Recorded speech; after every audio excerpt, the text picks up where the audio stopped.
दिल्ली की एक खूबसूरत कमसीन लड़की जो अब जवान हो चुकी है, जिसकी शादी के लिए उसकी माँ उसे कहती है कि बेटा कब तक कुंवारी रहोगी, कोई अच्छा सा लड़का ढूंढकर बताओ, उससे तुम्हारी शादी करवा देंगे। लड़की अपनी माँ के विचारों से भली भांति वाकिफ थी। वह जानती थी कि उसकी माँ दहेज ना देना पड़े, इस वजह से लव मैरिज करने को कह रही हैं। अगर अरेंज मैरिज करेंगी तो उन्हें दहेज में कुछ न कुछ देना पड़ेगा। आराध्या भी सोचती है चलो देखते हैं, कोई मिलेगा तो ठीक है, नहीं तो अरेंज मैरिज ही करेंगे। एक दिन की बात है, आराध्या किसी काम से सदर बाजार जा रही थी। वहाँ रास्ता क्रॉसिंग करते समय एक बाइक वाला उसे जोरदार टक्कर मार देता है। टक्कर मारने के बाद बाइक वाला लड़का उसे अस्पताल में लेकर जाता है और वहाँ उसका इलाज करवाता है। इलाज के दौरान डॉक्टर कहते हैं लड़की को कुछ नहीं हुआ, मामूली सा खरोच आया है। वह डरने की वजह से वह बेहोश हो गई थी। लड़की होश में आते ही लड़के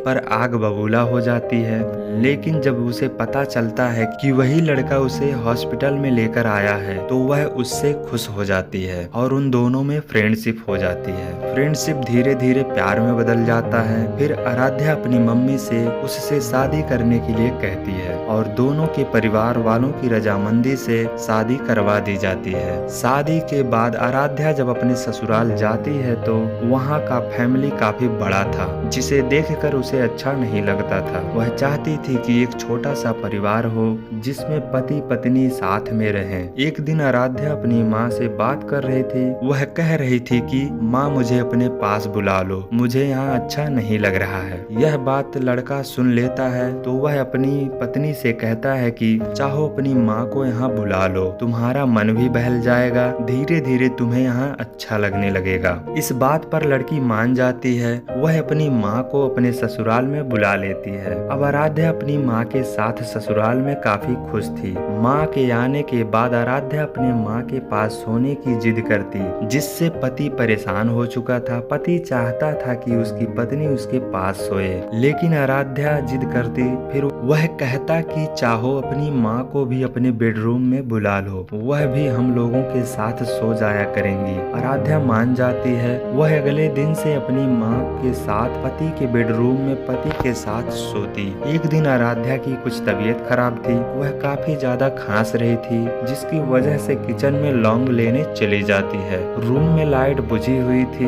वह सोचा लाओ आराध्या का सर सहला दें, उसकी तबीयत खराब है। तो वह सर सहलाने लगता है। सर सहलाते सहलाते उसका कुछ करने का मन हो जाता है, तो वह उसके कच्छे में हाथ डालकर प्राइवेट पार्ट में उंगली कर उसके साथ में शारीरिक संबंध बनाने लगता है। आराध्या किचन से लौंग लेकर आती है तो उसे बेडरूम में कुछ अजीब सा हलचल महसूस होता है। फिर वह लाइट जलाती है तो उसके पैरों तले जमीन खिसक जाती है। वह देखती है कि उसका पति उसकी माँ यानी कि अपने सास के साथ शारीरिक संबंध बना रहा है। पति भी यह देखकर भौचक्का रह जाता है। उसे समझ नहीं आता कि उसने यह क्या कर दिया। वह कहता है कि मुझे लगा कि तुम हो जो मेरे बगल में सो रही हो। फिर आराध्या अपनी माँ के ऊपर गुस्सा हो जाती है और माँ को सुबह होते ही घर वापस भेज देती है। अब उसे अपने पति के साथ में ही ससुराल अच्छा लगने लगा। तो दोस्तों, इस तरह की ढेर सारी कहानियाँ सुनने के लिए हमारे चैनल रैनिया स्टोरी हब को लाइक और सब्सक्राइब कर लें।